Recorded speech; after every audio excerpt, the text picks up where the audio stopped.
ఓం విఘ్నేశ్వరాయ నమః. ఓం సమర్థ సద్గురు శ్రీ సాయినాథాయ నమః. శ్రీ సాయి లీలామృతం అధ్యాయం 7. సకల సాధు స్వరూపము. నిర్గుణుడు నిరాకారుడు అయిన భగవంతుడు తపోనిష్ఠులైన మహర్షులకు మాత్రమే ధ్యానంలో గోచరిస్తాడు. సామాన్యులను ఉద్ధరించటానికి ఆయనే పరిపూర్ణులైన మహనీయుల రూపంలో భూమి మీద లభిస్తుంటాడని భాగవతాది సద్గ్రంథాలు చెప్తున్నాయి.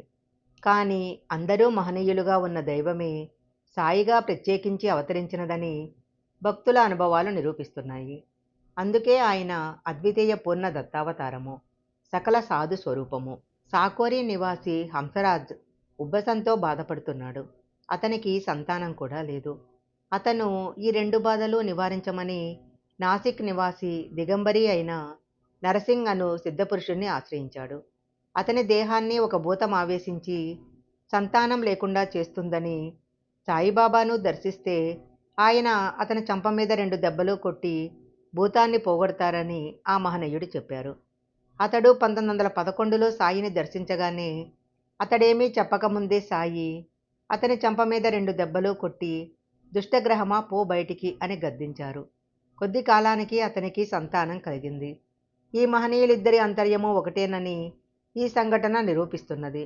దహను నివాసి హరిబాబు కార్నిక్ 1917లో గురుపూర్ణిమ నాడు సాయిని దర్శించి సెలవు తీసుకుని మసీదు మెట్లు దిగుతూ ఆయనకొక రూపాయి దక్షిణ ఇస్తే బాగుండు అని తలచాడు.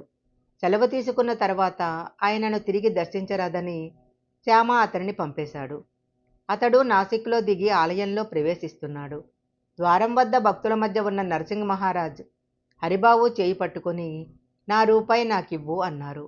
ఆ రూపంలో సాయే తానివ్వదలిచినది స్వీకరిస్తున్నారని గుర్తించి సంతోషంగా సమర్పించాడు కార్నిక్. సాయి నర్సింగ్ ఒకరే.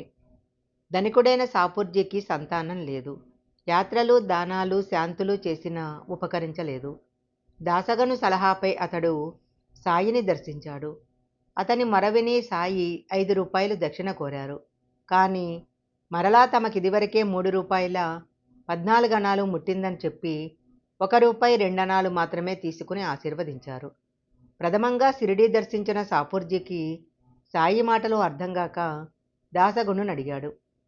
అతడు ఆలోచిస్తే ఒకరోజు నాందేడులో మౌలీ సాహెబ్ అను సాధువును సాపూర్జీ సత్కరించాడని గుర్తొచ్చింది. నాటి ఖర్చుల చీటీ చూస్తే 3 రూపాయల 14 అణాలయింది. ఆ రూపంలో అది సాయికే చెందిందని దాసగును వివరించారు. తరువాత సాపూర్జీకి 12 మంది బిడ్డలు కలిగి 4 జీవించారు.